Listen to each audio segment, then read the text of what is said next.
오늘 우리에게 주신 하나님의 말씀 보도록 하겠습니다. 오늘 우리에게 주신 하나님의 말씀은 사도행전 4장 23절로부터 31절까지 말씀입니다. 사도행전 4장 23절부터 31절까지 말씀입니다.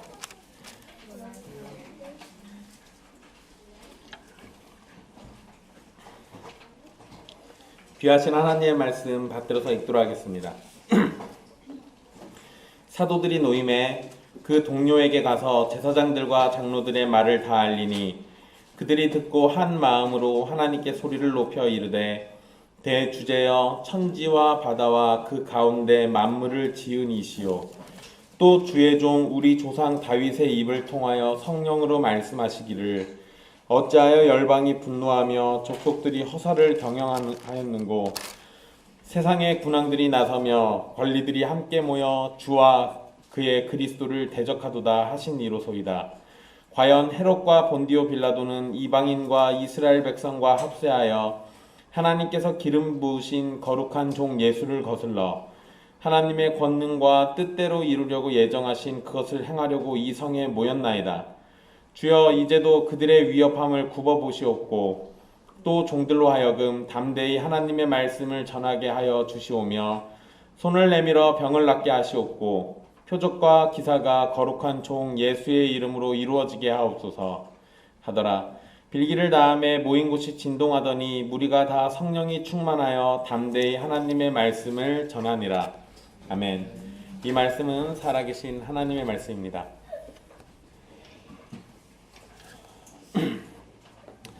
우리는 지난 시간에 베드로와 요한이 유대인의 관리들의 모임인 사내들인 공회에 잡혀가서 신문을 받고 예수님의 이름을 전하지 말라는 위협을 받았던 일을 살폈습니다. 그들이 아무리 위협을 해도 베드로와 요한은 하나님의 말씀 듣는 것이 더 옳다는 이야기를 전했고 사람을 두려워했던 관리들은 사도들을 처벌하지 못하고 위협만 하고 놓아주게 되었습니다. 오늘 말씀은 훈련한 사도들이 교회로 돌아온 이후의 일들을 기록하고 있습니다. 말씀을 하나씩 살펴보면서 이 의미들이 또 이 사건들이 어떠한 의미인지를 보도록 하겠습니다. 베드로와 요한은 풀려나게 되고 어떤 일이 있었는지를 동료들에게 가서 다 말해줍니다. 우리 성경에 동료로 번역된 이 표현은 예루살렘 공동체를 가리키는 표현인데요. 노임을 받은 사도들이 찾아간 곳이 어디인지를 정확하게 기록하지는 않고 있습니다. 하지만 사도들의 이야기를 듣고 함께 기도한 다음에 이 무리들이 31절의 말씀처럼 성령이 충만해서 하나님의 말씀을 전했다라는 이 상황을 보면 사도들이 풀려나서 예루살렘 교회 공동체를 만나기 위해 찾아간 곳은 매일 모임을 하던 성전의 솔로몬 행각이었던 것으로 보입니다.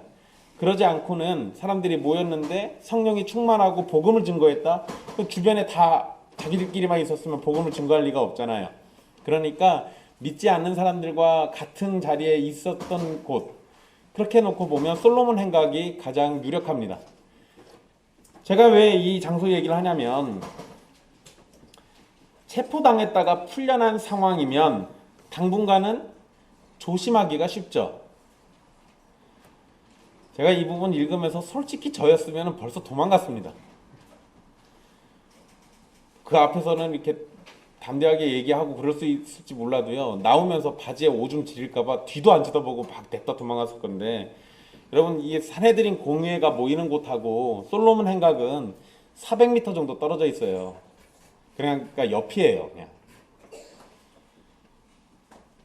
그런데 사도들은 자신들에게 벌어진 사건을 교회에 보고하고 있고 또 그 일을 곧장 교인들과 나누고 난 다음에 기도하고 그러고 난 다음에 곧장 또 전도를 하잖아요. 그러니까 이러한 상황이 만약에 여기 성경에는 기록되어 있지 않지만 솔로몬 행각이라면 이들이 가진 담대함이라는 건 우리가 생각하는 것보다 훨씬 더 대단하다라는 걸 알 수 있습니다. 그리고 만약에 솔로몬 행각에서 모였다라고 한다면 여러분 지도자들인 사도 둘이 잡혀 들어갔는데 성도들이 거기 모여있는 것도 놀라운 일이죠. 그러니까 지도자들만 대단한 게 아니라 이 당시에 초대교회 전체가 대단한 거예요. 근데 여러분 그게 가능한 주된 이유가 뭐겠습니까? 성령이 충만하여예요. 성령이 아니고서는 이러한 일이 가능해지지 않습니다. 사도들을 위협했던 산헤드린 공회는 당시 유대인들에게는 최고의 권력기관입니다. 그런 기관이 위협을 한 것은 결코 가벼운 일이 아닙니다. 산헤드린의 결정은 이스라엘 전체에 영향을 주고요. 그리고 이스라엘뿐만 아니라 유대인들이 살고 있는 이방 지역까지도 유대인들에게는 다 공통되게 영향을 끼칩니다. 그러니까 예수의 이름을 도무지 말하지 말라라고 명령을 내렸다면 그거는 단순히 사도들에게만 내려진 게 아니라 그 명령은 곧 이스라엘 백성들, 유대인들 전체에게 내려진 거예요. 그러니까 이스라엘에 살든 이스라엘 바깥에 살든 유대인이라면 다 지켜야 하는 겁니다. 그런 결정을, 그렇게 영향력을 끼칠 수 있는 산헤드린 공회의 결정을 이 사도들은 그냥 가볍게 무시해버리고 있는 거죠. 왜? 사람의 말을 듣는 것보다 하나님 말씀을 따르는 것이 더 옳다고 여기기 때문에 그런 겁니다. 베드로와 요한이 있었던 일을 다 전하고 나자 그 후에 성도들이 보인 반응은 기도하는 것이었습니다. 유대인들에게 최고의 권세와 지위를 가진 산헤드린 공회가 위협을 한 상황이기에 이것은 초대교회에 찾아온 큰 시험이었습니다. 사실 위협이 있는 상황에는 하나된 마음도 깨지고 흩어지기도 쉬운데 초대교회는 오히려 외부의 위협으로 한 마음이 되었습니다. 사실 여러분, 우리는 이런 거 흔하게 경험하잖아요. 그런 어떤 공동체가 있는데 외부에 어떤 위협이 옵니다. 그러면 그 위협을 어떻게 할 것인가에 대해서 이렇게 저렇게 얘기하는 사람들이 막 나오게 돼 있어요. 그러다 보면 어떤 사람은 저항하자, 또는 어떤 사람은 무슨 저항이냐 순응하자, 이런 얘기도 나오지 않겠습니까? 그러면 멀쩡하던 교회가 깨지는 거는 시간 문제예요. 우리 역사적으로도 보면 일제강점기 때 일본 군인들이 와서, 일본 사람들이 와서 우리에게 예배드리기 전에 신사참배를 강요했었습니다. 그때 신사참배를 하자라고 했던 사람들도 있고 신사참배가 웬 말이냐라고 하면서 저항했던 사람들도 있습니다. 그러다 보니까 자연스럽게 교회는 둘로 쪼개지게 되죠. 이건 나중에도 화합이 잘 안 됐습니다. 왜냐하면 신사참배 했던 사람들이 회개를 해야 하는데 전체적인 회개가 벌어진 적이 없어요. 그러다 보니까 이 문제가 나중에 불거지게 되고 우리가 잘 알고 있는 고신측이라는 교단이 그래서 떨어져 나가게 된 겁니다. 신사참배를 하지 않았던 사람들, 추록 성도들을 중심으로 해서 그 사람들이 교단을 따로 만든 거예요. 이러한 문제는 오늘날도 있죠. 방역 지침을 따라 정부가 시행한 대로 그 숫자만 모이자라고 하는 사람들이 있고, 그게 웬 말이냐, 예배는 우리의 목숨이다 라고 하면서 목숨 걸고 하시는 분들도 있고, 이런 걸로 교회가 나눠질 수 있는 상황이 얼마든지 있는 겁니다. 그런데 외부의 위협이 왔을 때 바른 교회라면, 또는 달리 얘기해서 사도행전이니까요, 성령으로 충만한 교회라면 그 위협 속에서 나눠지는 것이 아니라 하나된 모습을 보이는 게 지극히 당연한 모습입니다. 그게 지금 우리가 읽고 있는 성경 말씀에 그대로 나와 있는 거고요. 한 마음으로 하나님께 소리를 높여서 기도를 드렸다는 말씀은 모든 신자들이 주기도문으로 기도하듯 함께 기도한 그런 내용이다, 이런 건 아니고요. 베드로나 또는 어떤 사람이 대표로 기도를 하면 성도들은 그 기도에 공감하면서 아멘으로 화답한 것을 이야기합니다. 그러니까 여기에서 다 같이 목소리를 내서 한 건 아니지만, 하지만 누구 한 사람이 기도한 그 내용을 모두의 기도로 다 같이 받고 있는 거죠. 그러한 개념 아주 중요한 모습이기도 합니다. 기도의 내용들을 하나씩 보면은요, 일단 하나님을 대주제라고 이렇게 부릅니다. 우리 성경에는 대주제 이렇게 표현되어 있으니까 뭔가 거창하게 보이는데요, 이거 그냥 원문의 표현은 단순히 주인이라는 의미입니다. 그러니까 그냥 주인이에요. 그런데 우리 성경은 그러면 왜 대주제라고 이렇게 거창하게 번역을 해놨냐? 단순히 주인이시라는 단어지만 그 뒤에 말들을 보면 단순한 주인은 아니라는 걸 우리는 알 수 있습니다. 그러니까 우리 성경은 그 뒷부분의 의미까지 더해가지고 여기에다 그냥 대주제라고 이렇게 표현을 해놓은 겁니다. 하늘과 땅과 바다와 그 가운데 만물을 지은 지은이라는 표현. 그러니까 쉽게 말하면 세상의 창조주시라는 겁니다. 그렇기 때문에 세상 모든 것들의 주인이시라는 거죠. 그러니까 하나님은 이 세상 모든 것들의 주인이시니까 이 세상 모든 것들은 누구의 뜻대로 해야 한다는 겁니까? 하나님의 뜻대로 해야 한다는 거예요. 하나님의 뜻에 따라야 맞다는 겁니다. 하나님의 말씀을 듣는 것을 당연하게 여기는 것이 그들의 본분이죠. 이러한 표현으로 기도를 시작하는 건 사내들인 공회가 막강한 권력을 가지고 사도들을 위협하고 있지만 그것보다 더 큰 권세는 대주제이신 하나님께 있다는 것을 얘기하는 겁니다. 그러니 그 하나님을 의지하면서 기도하는 것은 당연한 모습입니다. 여러분, 우리 아까 찬송한 시편인데요. 146편. 146편의 6절에 비슷한 표현이 나옵니다. 여호와는 천지와 바다와 그 중에 만물을 지으시며 영원히 진실함을 지키시며, 이런 표현이 나오는데요. 그런데 146편의 7절을 보면 곧장 또 이런 말이 나옵니다. 억눌린 사람들을 위해 정의로 심판하시며 줄인 자들에게 먹을 것을 주시는 이시로다. 여호와께서는 갇힌 자들에게 자유를 주시는도다 라고 말씀합니다. 그러니까 기도의 시작을 천지와 바다와 그 가운데 만물을 지으니 라고 한 것이 만약에 시편 146편의 말씀을 생각하고 한 거라면, 그러면 지금의 사도들과 성도들을 억압하고 불의함으로 갇히도록 만드는 제사장과 장로들로부터 여호와 하나님께서는 자유를 주시고 정의로 심판해 주실 것이라는 것을 기도하는 것이라고 우리 생각할 수 있습니다.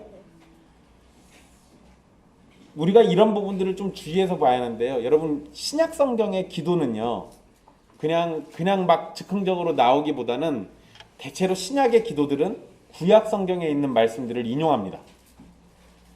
그러니까 비슷한 표현들이 나오는 걸 찾아봐야 돼요.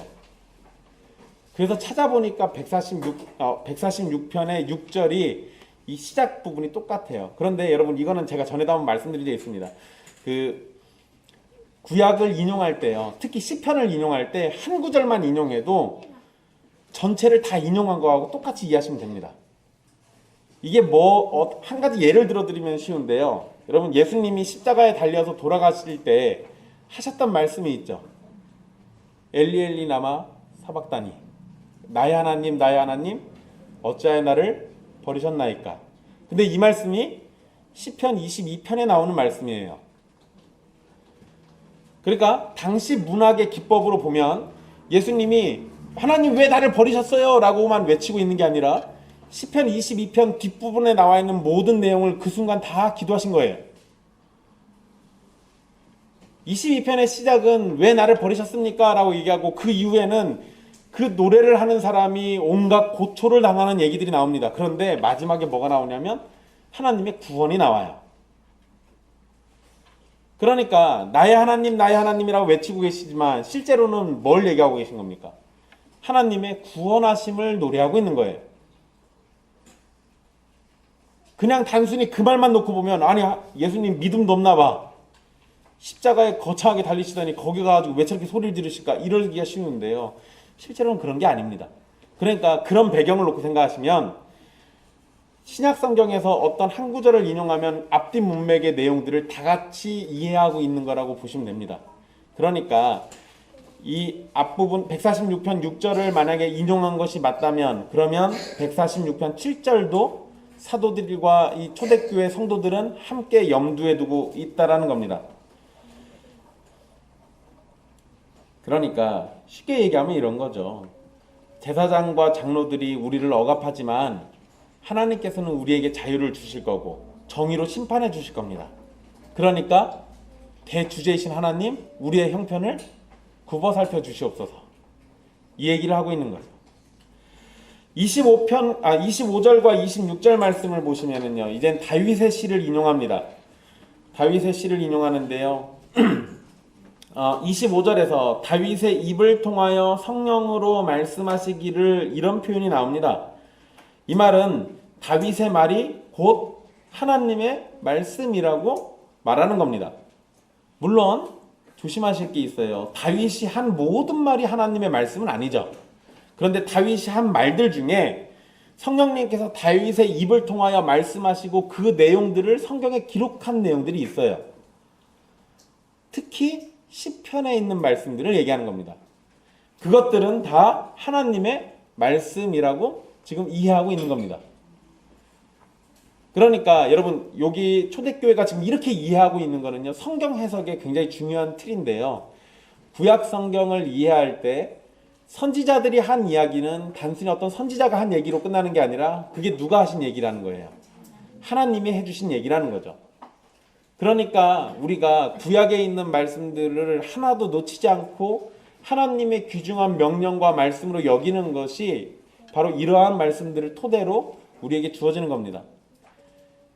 그렇다면 또 이렇게 생각할 수 있죠. 여러분 어저께 페이스북에 이 시편 찬송 때문에 막 사람들이 막 싸우고 난리가 아니었어요. 왜 그랬냐면 어떤 사람이 이런 글을 썼습니다. 시편 찬송은 구약 성경인데 거기에는 메시아가 그리스도가 정확하게 게시되어 있지 않잖아요. 그러니까 시편으로 찬송을 부르면 하나님을 온전히 찬양하지 못한다라는 겁니다.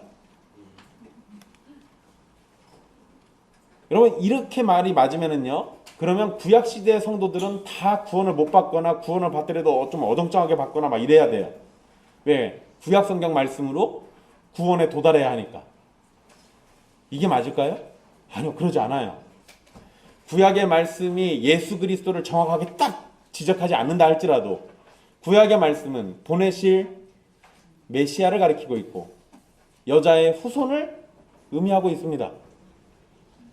그러니까 예수 그리스도라는 명칭이 딱 안 나온다 할지라도 구약 성경을 통해서 구원에 이르는데 부족함이 없죠.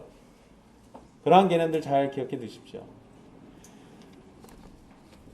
사실 말도 안 되는 걸로 싸우는 겁니다. 제가 신학교 다닐 때 그런 일이 있었어요. 구약학 교수는 신약은 구약의 부록이다. 그리고 신약학 교수는 구약은 신약 없이는 절대 이해 못한다. 둘이 그걸로 막 싸웁니다. 학생들은 좋은 구경하고요. 근데 여러분 교수들이 그렇게 통일을 못하니까 밑에 있는 학생들도 똑같은 입장이에요. 결국은 그렇게 싸워요. 이상한 거예요. 신약 성경이 없어도 구약으로도 충분히 구원에 이를 수 있습니다.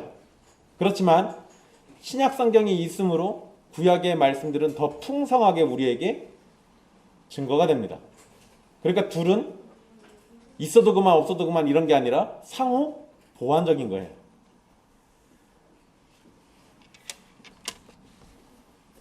다시 말씀으로 돌아와서요. 인용한 말씀은 시편 2편의 말씀인데 이 말씀을 인용하면서 열방이 분노하고 족속들이 허사를 경영하는 것과 세상의 군왕들이나 관리들이 모여서 하는 일이 주님과 주님의 그리스도를 대적하는 것이라고 말합니다. 통치자들이 그러니까 우리로 치면 대통령이나 장관이나 검찰총장도 될 수 있고요. 대단한 권세와 능력을 가진 그런 통치자들이 있다 할지라 하더라도요. 그들 위에 계신 여호와와 하나님께 분노하는 것과 대적하는 것은 너무도 어리석은 일이죠. 이건 지극히 당연한 겁니다. 오히려 자신들이 가진 권세와 능력으로 모든 왕의 왕 되신 하나님을 섬기고 하나님께서 보내시는 메시아를 도와야 마땅한데 그들이 하는 것은 대적하는 일이라는 거예요. 이것은 자신들의 할 일을 버리고 해서는 안 될 일들을 하고 있는 걸 말하는 겁니다. 그리고 27절에서 기도의 내용에 보면요. 시편 2편의 말씀을 자신들이 최근에 경험한 일로 해석하고 있습니다. 즉 헤롯과 본디오 빌라도는 이방인과 이스라엘 백성과 합세해서 하나님의 메시아이신 예수님을 대항하는 통치자라는 겁니다. 이러면 안 된다는 거죠. 당연한 거 아닙니까? 여기에서 예수님을 거룩한 종이라고 이렇게 부르고 있습니다. 이거는 이사야에서 여호와의 종을 언급하는 것이 생각나게 하는 건데요. 이사야가 그 이사야서에서 예언할 때 그 말씀들 기록하면서 여호와의 종을 거룩한 여호와의 종, 거룩한 종 이런 식으로 표현합니다. 이사야에서 여호와의 종은 핍박을 받게 되지만 결국 영광을 받게 되죠. 마찬가지로 세상의 군왕들인 헤롯과 본디오 빌라도가 아무리 예수님을 핍박하고 죽이려고 해도 하나님께서는 예수님을 다시 영화롭게 하실 것입니다. 또한 동시에 거룩한 종이라는 표현은 예수님께서 하나님께 순종하는 존재라는 걸 보여줍니다. 인간들이 하나님께 거룩한 존재임을 드러낼 때 가장 확실한 방법은 하나님의 말씀에 순종하는 것밖에 없어요. 그러니까 여호와의 종 예수님을 거룩한 종이라고 부르는 것은 이 예수는 하나님의 말씀에 다 순종했다라는 걸 보여주는 거예요. 그러면 이 개념은 곧장 뭐하고 연결되냐면 헤롯과 빌라도는 하나님을 대적하고 있고, 그리고 예수님은 하나님께 순종한다는 대조를 보여주고 있는 겁니다. 헤롯과 빌라도가 하나님과 그의 메시아 예수님을 대적하고 있는 것이 분명한데, 그러니까 이들은 심판받아 마땅한 존재들이죠. 그런데 여러분, 이게 분명한데 28절에서 그들이 예루살렘에 모인 것은 하나님의 권능과 뜻대로 이루려고 예정하신 그것을 행하려고 모였다, 이렇게 말하고 있습니다. 그러니까 쉽게 얘기하면 27절 말씀만 놓고 보면 헤롯과 본디오 빌라도는 뭐 한 거예요? 하나님을 대적한 거예요. 그런데 28절 말씀에서는 그런데 하나님을 대적하는 그들은 하나님이 원하시는 바대로 하기 위해서 거기 모였다는 거예요. 논리가 좀 어려워지죠, 이제. 뭐야, 이건 뭐 하나님께 대적하는 거야, 하나님께 순종하는 거야. 여러분, 이건 뭐 그렇게 어려울 게 아닙니다. 잘 설명해 드릴게요. 일단 여기에서 그것을 행하려고 라는 말은 예수님을 십자가에 죽인 사건을 의미합니다. 결국 예수님의 십자가 죽음은 이 헤롯과 빌라도가 한 짓이에요. 그런데 그것은 하나님의 권능과 뜻대로 이루려고 예정하신 일이었다는 겁니다. 헤롯과 빌라도가 아무리 왕과 총독일지라도 그들은 하나님의 도구일 뿐이에요. 결국 하나님이 정하신 대로 되었다라는 거죠. 여러분, 이 부분은요, 우리가 신약 성경 마지막 부분들을, 그 복음서 마지막 부분들을 잘 읽어보면은 우리가 좀 잘 알 수 있습니다. 헤롯과 빌라도를 둘 다 싸잡아가지고 얘기하면 조금 억울한 사람이 있어요. 빌라도가 좀 많이 억울하죠. 왜냐하면 빌라도는 그래도 놓아줄까 하고는 막 간을 봤던 사람이에요. 기회를 봤습니다. 그래서 요한복음에 보면 3번이나 놔주려고 그래요. 확실히 빌라도는 예수님이 죄가 없다라고 생각했던 사람이에요. 그런데 빌라도의 가장 치명적인 죄가 뭡니까? 죄가 없는 예수를 사람들의 말에 의해서 죽인 거예요. 하나님보다 사람들을 더 무서워했던 겁니다. 그게 빌라도의 치명적인 죄죠. 그래서 뭐 본인이 그때 예수님 놓아주려고 했던 건 어쩔 수 없다 하더라도요, 그 이후의 사건들과 앞뒤 뭐 문맥들 잘 보면 결국 빌라도는 예수님을 죽인데 앞장선 사람이 되는 거예요. 어쨌든 헤롯과 빌라도는 자신들의 악함을 따라서 죄를 지은 것이고 그것을 따라서 벌을 받아야 하는 겁니다. 그러나 그들의 악행도, 그들의 범죄도 어디 안에 있었다는 거예요? 하나님의 예정 안에 있는 일이라는 겁니다. 그러니까 하나님이 그것을 모르셨던 것도 아니고, 또 그것이 아무리 거센 악이라고 할지라도 하나님의 선하신 역사를 이루는데 조금의 방해도 되지 않는다라는 것을 우리에게 알려주고 있는 겁니다. 이러한 말을 지금 사도와 제자들을 이러한 말은요, 지금 사도와 제자들을 위협하고 있는 자들이 아무리 대단한 힘을 가지고 있는 자들이라 할지라도 그들도 역시 뭐라는 겁니까? 하나님의 도구들일 뿐이에요. 비록 그들이 온 힘을 다해 하나님께 저항하고 있다 할지라도 하나님이 예정하고 정하시고 뜻하신 일을 이루기 위해서 그들은 움직일 겁니다. 그러니까 그들은 자기의 죄로 망하지만 그들이 한 행동은 하나님의 예정 안에 있기 때문에 결국 하나님의 뜻을 이루는데 사용될 거라는 거죠. 여러분, 이게 여기에서는 이 이야기들이 정확하게 잘 안 드러납니다. 근데 이게 어디서 드러나냐면요, 산헤드린 공회가 처음으로 그리스도인을 죽인 사건이 나옵니다. 누구죠? 스데반을 죽여요. 산헤드린 공회가 못 견뎌가지고 스데반을 죽여버립니다. 그게 7장에 나와요. 근데 스데반을 죽이고 난 다음에 스데반을 죽인 일을 합당하다라고 여긴 청년이 또 하나 등장합니다. 사울이란 청년이죠. 그리고 8장 1절부터 보면은요, 사울이 예수 믿는 자들을 잡아서 가두려고 이곳저곳 다녀요. 그것 때문에 결국 초대교회가 흩어집니다. 잡혀서 들어간 사람도 있고 도망간 사람도 있으니까. 그런데 이렇게 되면 산헤드린 공회는 하나님이 세우신 기관인 교회를 무너뜨린 거잖아요. 모양새가 그러죠. 그런데 흩어진 성도들이 뭘 하냐? 유대와 이방 땅 곳곳에 돌아다니며 두루다니며 말씀을 전했다라고 성경이 기록하고 있습니다. 그러니까 그냥 너무 좋아가지고 우리끼리만 모여서 예루살렘에 있을 때는 그냥 하염없이 좋았는데, 고난이 와서 흩어졌는데, 고난 때문에 분명 흩어진 게 맞는데, 근데 복음이 세상으로 번지기 시작해요. 그렇게 해서 유대인들이 갈 일이 별로 없는 사마리아에도 복음이 증거되고, 에디오피아 내시였던 관리에게도 증거가 됩니다. 그러니까 이 사건이 바로 이런 거죠.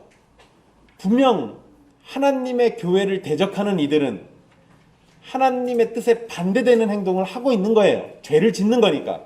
그런데 그 반대되는 행동조차도 하나님은 이미 다 알고 계시고 하나님의 계획 안에 이미 다 있는 거라는 거예요.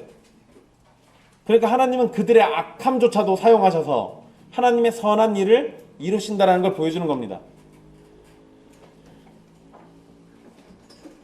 그러니까 지금 벌어지는 일들도 모든 역사의 주인이시고 모든 일을 예정하시는 하나님의 손 아래에 있는 일이니까 그것이 교회의 성도들을 하나님으로부터 끊을 수는 없는 거죠. 고난이 거세도 핍박이 거칠어도 그것이 성도들을 하나님으로부터 끊어낼 수는 없는 겁니다. 또 그것 때문에 교회가 무너지지도 않아요. 이런 부분들 잘 생각해 보십시오.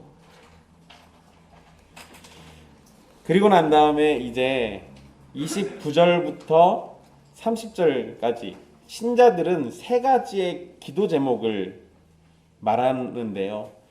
첫 번째로 모든 신자들이 위협을 당하고 있는 상황을 하나님께서 살펴주시기를 원하고 있습니다.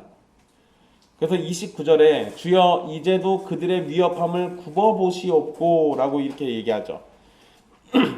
산헤드린 공회가 사도들에게 예수님의 이름을 전하지 말라고 말한 것은 사실상 모든 신자들에게 한 경고입니다.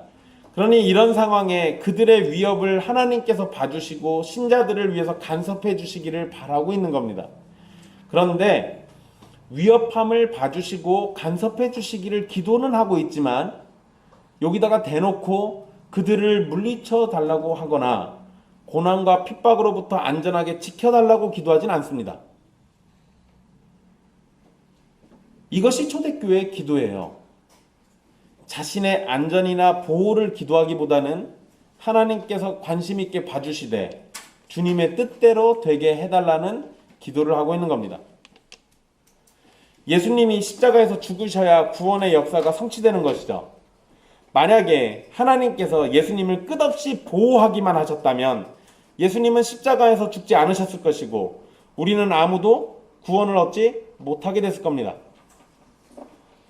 마찬가지로 하나님께서 신자들을 보호도 하시지만 때로는 하나님의 뜻을 위해서 신자들이 핍박을 받기도 하고 죽임을 당하기도 하는 겁니다.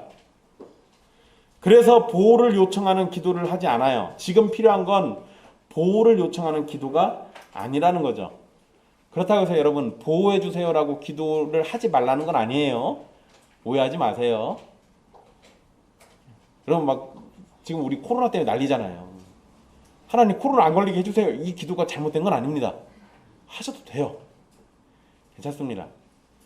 그런데 만약에요. 내가 코로나에 걸려서 하나님의 나라의 보탬이 된다면 그럼 안 걸리게 해주세요라고 기도할 것이 아니라 걸려서 내 목숨이 죽더라도 하나님을 위해 사용되게 해주세요라고 하는 게 맞겠죠. 그러니까 우리는 어느 한 편만 고집해서 기도할 게 아니라 기도를 할 때 때로는 보호도 기도하지만 또는 그 고난이나 괴로움 때문에 내가 하나님의 도구가 될 수 있다는 걸 염두에 둔다면 그걸 그렇게라도 나를 사용해 달라고 기도할 수도 있는 거예요. 이 부분이 우리에게 아주 중요한 겁니다. 여러분, 제가 전에 있던 교회에서 쫓겨났잖아요. 한 1월 달쯤 되면은 그때의 기억이 자꾸 생각나가지고 제 인생에 1월이 없었으면 좋겠어요. 근데 1월 달은 또 우리 교회 또 안 되는데 생일이 있는데. 어쨌든 근데 여러분, 그때 그 일들이 저에게는 고난이 되기도 하지만, 근데 그 일들 때문에 옛길교회 입장에서는 제가 거기서 만약에 그리고 난 다음에 평안하게 그 교회 담임 목사로 계속 잘 살았다더라 하면 옛길교회는 없었던 거예요. 그리고 제가 그 교회에 있었으면 개혁주의나 뭐 장로교회나 이런 거 얘기는 꺼내지도 못했습니다. 왜냐하면 이미 자리하고 계신 분들이 있었고, 제가 한 설교 가지고 그분들이 노회에다 뭐라고 써서 냈냐면 율법주의라고 써서 냈어요. 제가 율법 지켜야 구원받는다고 얘기했나 봐요. 그렇게 말한 적이 없는데, 그러니까 그분들에게 개혁주의 얘기했으면 그건 저는 거의 그냥 유대인 취급받을 뻔했습니다. 어쨌든 그런 거 놓고 생각해 보면 제가 거기서 1년 동안 괴로움을 겪은 것이 옛길교회 입장에서는 복된 일이에요. 만약에 또 그런 일이 벌어져서 여러분들이 복받을 수 있다면 뭐 그까짓 거 제가 좀 고난 좀 받죠 뭐. 그게 하나님이 기뻐하시는 일이라면, 그러면 신자들 누가 한숨 쉬는데요. 그게 신자들에게 하나님에게 영광이 되는 일이라면, 그러면 마땅하게 성도들은 그러한 고난이 나에게 오는 것을 거부할 것이 아니라 그 가운데서도 하나님의 뜻이 이루어지기를 기도하고 즐거워할 수 있는 겁니다. 어렵죠? 쉬운 일도 아닙니다. 막상 닥쳐보면은 도무지 감당하기 힘들 만큼 어려울 수도 있어요. 그런데 기도의 시작이 뭘로 시작했었죠? 대주제, 창조주, 모든 것을 지으시고 모든 것을 다스리시는 그분. 그러니까 그분이 나에게 잠깐의 괴로움을 준다고 해서 이것이 나를 영영 죽도록 만들지는 않습니다. 그러니까 이 기도에는 굳센 믿음이 선행돼요. 두 번째 기도 제목이 이제 나오는데요. 말씀을 보시면 29절 중간입니다. 또 종들로 하여금 담대히 하나님의 말씀을 전하게 하여 주시오며 라고 되어 있습니다. 종들로 담대하게 하나님의 말씀을 선포하게 해달라는 거죠. 즉 죄사함도 선포하고 그리스도이신 예수님을 통한 구원의 복된 소식을 어떠한 자리에서든 전할 수 있는 용기를 달라고 기도합니다.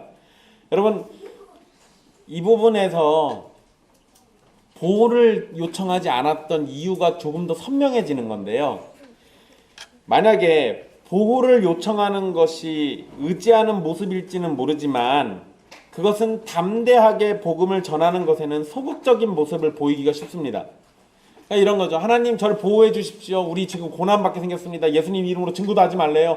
하나님 저 좀 보호해 주세요 라고 이렇게 기도를 해놓으면, 보호해달라고 기도해놓고 나가가지고 예수님의 이름으로 어떻게 담대하게 얘기할 수 있을까요?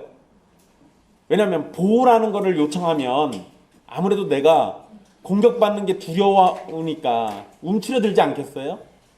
그러니까 보호를 요청하는 순간 담대하게 예수님을 증거하는 것은 우리가 포기해야 할지도 모르는 겁니다. 그러니까 보호를 요청하는 것이 하나님을 의지하는 모습일 수도 있어요. 그렇지만 복음을 담대하게 전하는 데는 보호를 요청하는 기도보다는 오히려 더 용기를 갖고 담대하게 두려워하지 않게 전하게 해달라고 하는 것이 더 맞겠죠. 그래서 보호를 요청하지 않고 대신 담대하게 하나님의 말씀을 전하게 해달라고 기도하고 있는 겁니다. 담대히 하나님의 말씀을 전한다는 것은 듣는 사람들이 좀 더 쉽게 받아들일 수 있도록 믿는 것을 듣기 좋은 말들로 표현하는 것을 거부하는 겁니다. 여러분, 우리가 복음을 증거할 때 먼저 증거해야 할 일이 뭘까요? 우리가 먼저 알려줘야 할 것. 하나님에 대해서 알려주고요. 그리고 하나님이 우리를 지으신 일에 대해서 알려주고요. 그런데 지음받은 우리가 하나님께 범죄했다라는 걸 또 얘기해줘야죠. 여러분, 하나님에 대한 얘기를 할 때 사람들이 거부 반응 별로 없습니다. 하나님이 우리를 지으셨어 이런 얘기할 때도 별로 거부 반응 없어요. 근데 네가 하나님에게 죄를 지었어 라는 얘기하면 사람들이 거부 반응을 보이기 시작합니다. 싫어하죠. 내가 언제? 내가 왜? 하나님 뭔데 나한테 뭐 죄가 있다 없다 이걸 왜? 이런 식으로 거부 반응을 보여요. 그러다 보니까 현대에는 점차적으로 사람들이 그런 말을 듣기 싫어하니까 전도할 때 당신은 죄인입니다 라는 이 말이 쏙 빠지고 사라지게 돼요. 이건 담대하지 않으면 전하기가 어렵습니다. 여러분, 아까 스데반 얘기가 나왔는데요. 사도행전 7장에 보면 스데반이 한 설교가 길게 나와 있습니다. 근데 그 내용들을 쭉 따라가다 보면은요, 결론이 뭐냐면 유대인 관리들아 너희는 죄인이다예요. 그러니까 스데반의 이야기를 듣던 사람들이 갑자기 불같이 일어나가지고 스데반을 죽인 겁니다. 근데 죄인인지 모르면 어떻게 회개합니까? 그러잖아요. 내가 죄가 있는지 모르면 도대체 뭘 회개해요? 그러니까 우리가 복음을 증거한다고 할 땐 복음을 듣는 그 사람들에게 당신은 죄인입니다라는 얘기를 해줘야 돼요. 그러지 않고는 전도하기가 어렵겠죠. 이거는 우리 아이들에게도 마찬가지입니다. 아이들이 얼마나 하나님 앞에 흉악한 죄인인지를 깨닫도록 만들어줘야 돼요. 그걸 못하면 보통은 아이들에게 막 천사고 하나님이 사랑하는 왕자고 공주고 이런 얘기만 하잖아요. 어렸을 때 저 주일학교에서 그 왕왕왕왕 나는 왕자다. 엄청 불렀는데 그 노래를 부르기 앞서 나는 죄인이다부터 불렀어야 맞아요. 근데 그런 걸 안 가르쳐주고 왕자고 공주고 이런 것만 얘기해주니 하나님 앞에 회개가 뭔 필요가 있냐고 이렇게 생각하지 않겠습니까? 이 심각한 겁니다. 그러니까 담대하게 전한다라고 하는 것 사실 듣기 좋게 돌려서 얘기하고 해야 할 말 못하고 이런 식이 아니에요. 두려움 없이 해야 할 말을 고지고대로 다 전하는 것, 그거를 얘기하는 겁니다. 담대함이 없이는 예수님을 죽이라고 외쳤던 유대인들에게 너희가 그렇게 했던 행동이 하나님 앞에 죄악이고 너희가 죽이라고 외친 예수가 그리스도이시라는 사실을 전할 수 없습니다. 또한 전하지 말라는 위협을 당하고 있는 상황에서 가장 필요한 건 위협조차도 이길 수 있는 용기죠. 그러니까 담대함을 요청하고 있는 겁니다. 이거는 우리 현대인들에게도 매우 필요한 거죠. 복음을 증거할 때. 사실 이게 굉장히 어렵습니다. 많이 어려워요. 여러분, 우리 한국교회에 심각한 문제로 나오는 게 동성애 문제가 심각하게 나오죠. 동성애는 하나님 앞에 죄악이죠. 분명 죄악입니다. 그래서 여러분 서울 쪽에 가보면 동성애자들 교회가 있어요. 동성애자들 모아놓고 예배도 드리고 뭐 성찬도 같이 하고 막 별거 다 합니다. 뭐 똑같이 교회랑 똑같이 해요. 근데 여러분 그 사람들에게는 뭐가 없는 걸까요? 그 사람들에게는 담대함이 없는 거예요. 하나님의 말씀을 그대로 전해야 하는 용기가 없는 거예요. 대신 뭐만 있는 겁니까? 관용. 무엇이든 용납할 수 있는 제한이 없는 거짓된 사랑만 있는 거예요. 그게 문제죠. 근데 여러분 이게 동성애자들 교회는 아예 딱 그렇게 눈으로 드러나서 그런 거지만요. 일반적으로 그 모습은 보통의 교회에 거의 다 있습니다. 이게 뭔 소리냐면 동성애 같은 문제에 대해서는 막 관용을 보이진 않아도요. 일반적으로 성도들이 어떠한 죄를 지을 때 목회자나 당회원들이 그거를 암묵적으로 무시하고 넘어가는 일들이 벌어져요. 이러면 안 되잖아요. 이러면 심각한 문제들이 벌어지는 겁니다. 교인들이 어떤 범죄를 저지르고 있는데 그거에 대해서 그냥 입 다물고 넘어가요. 왜냐면 그 교인이 내는 헌금이 많으니까. 이상하잖아요. 헌금을 많이 내더라도 범죄로 벌어들이는 헌금은 아예 받지도 말아야 돼요. 근데 교회는 그런 걸 쉽게 포기하지 못하는 경우들이 많습니다. 그러면 안 돼요. 우린 그런 모습이 생기지 않도록 하나님께 끊임없이 담대함을 기도해야 합니다. 다시 또 넘어갑시다. 30절에 신자들의 세 번째 기도가 나오는데요. 병을 낫게 해주시고 표적과 기사를 예수님의 이름으로 이루어지게 해달라고 기도합니다.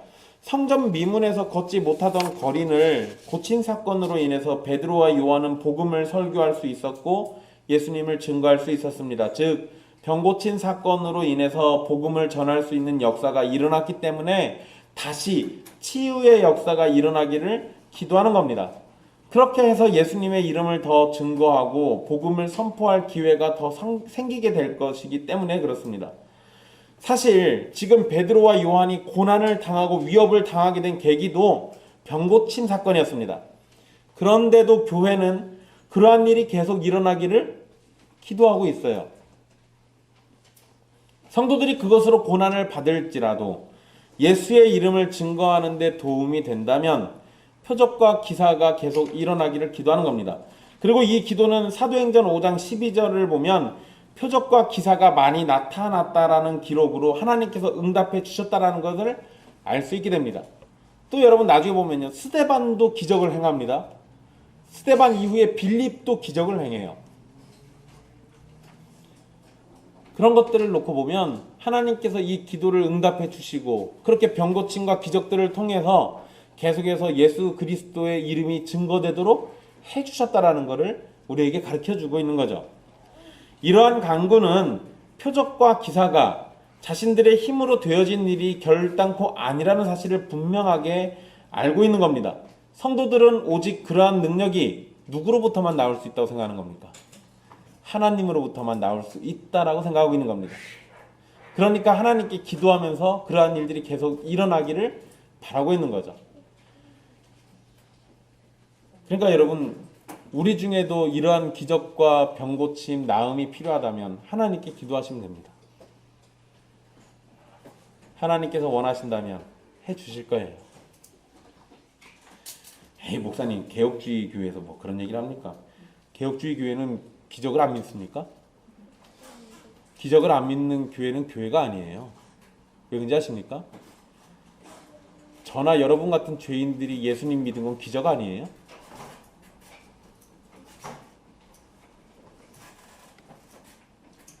그러니까 오늘날도 얼마든지 기적은 있을 수 있습니다. 그런데 단지 그 기적의 주체가 하나님이시라는 사실을 잊어버리지 말라는 거예요. 하나님이 원하실 때, 하나님의 때에, 하나님의 능력으로 우리에게 얼마든지 주실 수 있는 겁니다. 누가는 성도들의 기도가 즉각적으로 응답되었다는 증거를 기록하고 있는데요. 기도가 끝나자 모인 곳이 흔들렸습니다. 31절 말씀이죠. 빌기를 다음에 모인 곳이 진동하더니 이렇게 돼 있어요.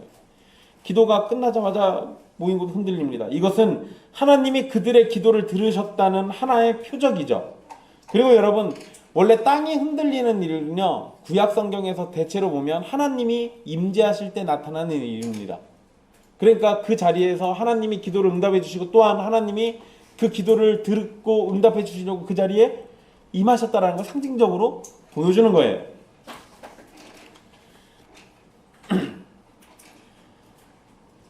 그리고 그들은 성령의 충만함, 즉 성령으로 압도당하는 사건을 다시 한번 경험하게 됩니다. 예수님을 증언하려는 제자들의 입을 막으려고 한 사람들이 아무리 대단한 인물들이고 높은 위치에 있다고 하더라도 성도들을 압도하신 성령님의 은혜와 능력을 막을 수는 없는 겁니다. 그리고 기도의 응답은 성도들이 계속해서 담대히 증언했다는 사실로 드러나게 됩니다.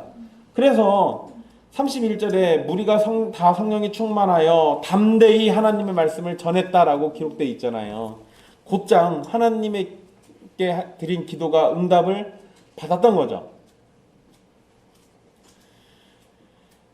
근데 여기에서 여러분 이 전했다라는 표현은요 그때만 잠깐 열심히 전했다라는 의미가 아니라 지속적으로 계속된 사건을 의미하는 표현입니다. 예수님에 대해서 말하지 말라고 위협한 유대인들의 관리들이 무엇이라고 하든 예루살렘의 성도들은 하나님의 능력을 따라 담대히 예수님을 계속해서 증거했던 거예요. 오늘 말씀은 앞뒤에 설명을 빼고 나면 나머지가 전부가 다 뭐냐면 기도입니다. 전부가 다 기도예요. 그래서 여러분, 우리는 기도에 대해서 생각해 볼 수 있게 됩니다. 교회는 뭘 하죠? 기도를 합니다. 주님의 은혜를 따라 살아가는 성도들은 매 순간 주님께 기도로 나아갑니다. 주님과 화목하게 되었다는 사실은 주님과 대화를 나누는 기도의 시간과 말씀을 읽고 듣는 시간들이 우리의 기쁨이 된다는 것을 의미합니다. 온 천지 만물의 대주제이신 하나님은 그리스도 안에 있는 백성들의 기도를 들어주시는 분이에요. 기도는 하나님의 존재를 인정하는 것이고, 모든 역사와 생명의 주관자이신 하나님께 기도하는 것은 그 자체로 하나님과 인간의 자연스러운 행위가 되는 겁니다. 주님은 권능으로 모든 것을 행하시고, 인간은 그러한 주님께 기도로 주님의 뜻을 묻는 겁니다. 본문에서 기도는 성도의 하나됨을 드러내는 행위이기도 합니다.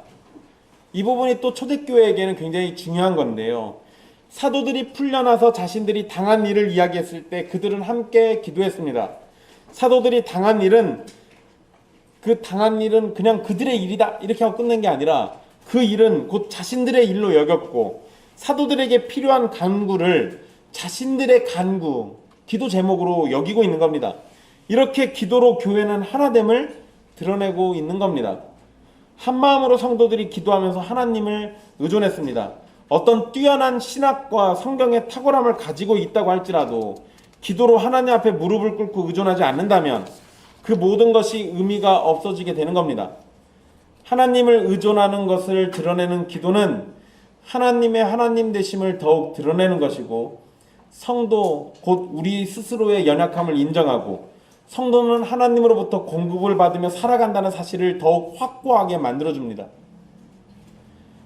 특별히 복음을 증거하는 데 있어서 하나님의 도우심을 구하는 성도들의 기도는 진리를 전하고 그것을 사람들에게 이해시키고 확신시켜서 복음을 받아들이도록 하는 것이 하나님의 능력으로 가능하다는 것을 깨닫도록 해주는 겁니다.